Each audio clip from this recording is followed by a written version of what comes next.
Damn, Ben, you done messed up. Why is it that a bill banning abortions after a woman has been pregnant for 6 weeks is not a return to the Dark Ages? What's your answer? My answer is something called science. Human life exists at conception. It ought to be protected. Now, back to my question to you. You purport to be an objective journalist. BBC purports to be an objective down-the-middle network. It obviously is not. It never has been. And you as a journalist are proceeding to call one side of the political aisle ignorant, barbaric, and sending us back to the Dark Ages. Why don't you just say that you're on the left? Is this so hard for you? Why can't you just be honest? Mr. Seriously, Shapiro, it's a serious question. Mr. Shapiro, if you only knew how ridiculous that statement is, you wouldn't have said it. So let's move on. Finally, a story to report on that's not deep or serious, just hilarious. You can think whatever you want of me. Why don't you frankly, just try and I don't answer care. the I don't frankly give a damn what you think of me since I've never heard of you. And I've never heard of you until I briefed myself for this. I thought you had more poise than that. I thought you were more polished. You let this guy trigger you and get you all worked up. How are you gonna let this guy get you so mad? I mean, this was just an ordinary journalist. These weren't hardcore questions. And to make matters worse, he ended the debate early. You know, I'm not inclined to continue an interview with a person as badly motivated as you as an interviewer. So I think we're done here. I appreciate your time, sir. All right. Thank you so much. Thank you for your time and for showing that anger is not part of American political discourse. Now, Mr. Shapiro, we'll say goodbye. Whew, and the blue check marks let him have it. I was surprised. Stefan Malinu, Mike Cernovich, Mark Dice ripped him. It just seems to me like Ben was rattled and uncomfortable from the get-go. I mean, he accused the guy of being left-wing. He called him out. He's like, yeah, nobody knows who you are. See, the real problem isn't that he got triggered and upset. The problem is he walked away from the debate. He couldn't even finish it.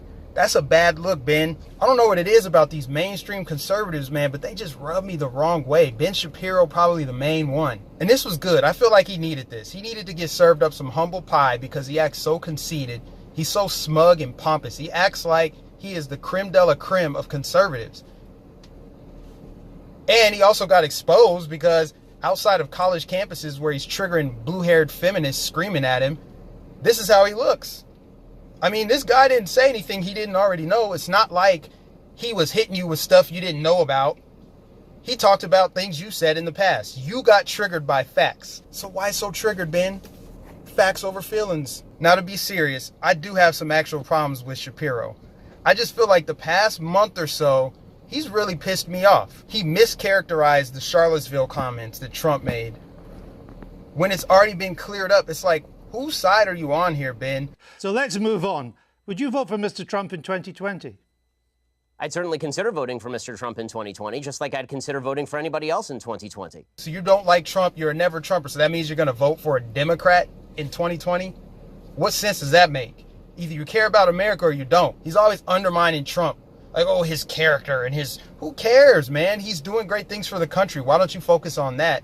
And why don't you step up for other conservatives that are getting banned instead of saying, oh, I don't really like Alex Jones. Who cares?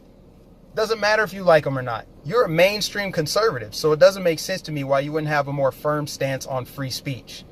I mean, conservatives got banned and you barely really touched it. The other thing with Shapiro is it seems to me like he plays the anti-Semitic card a lot. He's always calling something anti-Semitic. Just because they're criticizing him or Jewish people, he always brings that up. That's no different than somebody race baiting. It just seems to me like he shills for the left.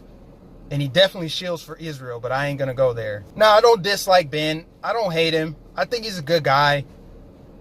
But he also acts like a neocon sometimes. He acts like he is willing to vote for a Democrat just because he's like not fully sold on Trump. You don't have to be fully sold on Trump. So in conclusion, Ben, you done messed up. You got schooled. You got owned. Maybe going forward, you should just stick to your podcast and triggering feminists on college campuses.